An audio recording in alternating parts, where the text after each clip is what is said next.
के क्लास में ही लुलू के फोन को तोड़ दिया। वह फिलिक्स से भी मदद मांगना चाहती थी, पर वह उसे भी पूरा सच नहीं बता पाई और उसने झूठ बोल दिया कि लुलू ने उसे जान से मारने की कोशिश की।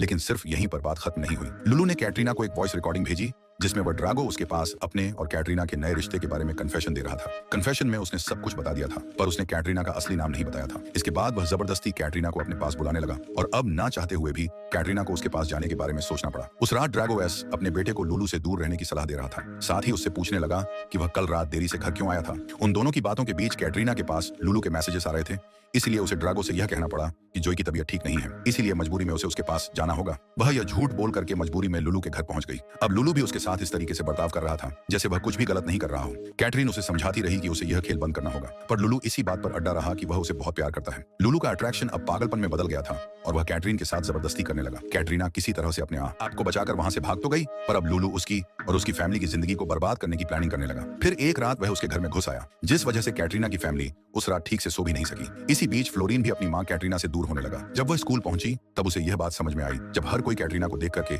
उस पर हंसने लगा। फिर फिलिक्स उसे अपने साथ प्रिंसिपल के ऑफिस में ले गया। कैटरीन और फिलिक्स के कहने पर प्रिंसिपल ने लुलू को सस्पेंड किया था, क्योंकि उसने क्लास के बीच में कैटरीना को जान से मारने की कोशिश की थी। पर सैंड होते ही लुलू ने कैटरीना के कपड़ों के साथ एक फोटो सोशल मीडिया पर डाल दी। कैटरीना ने समझाने की कोशिश की कि वह कपड़े लुलू ने उसके घर से चुराए थे। सिर्फ इतना ही नहीं, उसने लुलू की नकली नानी के बारे में भी सबको बताया, लेकिन प्रिंसिपल को अपने स्कूल की फिक्र थी, इसलिए उसने मीडिया को बताया कि कैटरीन और लुलू के बीच में कोई भी रिश्ता नहीं है। फ्लिक्स की मदद से कैटरीन इस परेशानी से तो बाहर आ गई, पर जो कुछ हुआ उससे उसने फ्लोरन को हमेशा के लिए लुलू से दूर कर दिया। लुलू अपने कन्फेशंस की रिकॉर्डिंग लगातार कैटरीन को भेजता रहा, पर स्कूल की परेशानी से निकलने के बाद भी कैटरीना पूरी तरह से इस परेशानी से बाहर नहीं आ सकी। एक दिन उसे पता चला कि किसी ने जोई पर हमला कर दिया है। ड्रागो उसने कैटरीना को घर बुला लिया, क्योंकि पुलिस वाले उसे लुलू के पास ले जाना चाहते थे, जो अपनी जान देने की कोशिश कर रहा था। दरअसल लुलू कैटरीन से बात करना चाहता था। जब वह उसके पास गई तो उसने कहा कि ड्रागो उसके सामने उसे बात करेगा। लुलू ने ड्रागो को सब कुछ बता दिया और कैटरीना भी ड्रागो से सच नहीं छुपा पाई।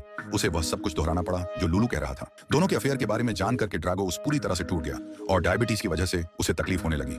जैसे उसे बचाने के लिए कटनिया ने उसे इंसुलिन का इंजेक्शन दिया, तभी उसकी हालत और ज्यादा बिगड़ने लगी, क्योंकि लुलू ने इंसुलिन में एक टॉक्सिक मटेरियल मिला दिया था और यही करने के लिए वह देर रात उनके घर आया था। कैटरीना की जिंदगी को पूरी तरह से बर्बाद करके लुलू ने अपनी जान दे दी। ड्रागो उसकी जान तो किसी तरह से बच गई, पर फ्लोरीन हमेशा के लिए अपने माँ बाप से दूर हो गया। वहीं ड्रागो और कैटरीना का रिश्ता फिर कभी सुधर नहीं पाया और इसी सीन के साथ ये शानदार मूवी ए हायर लो खत्म हो जाती है दोस्तों।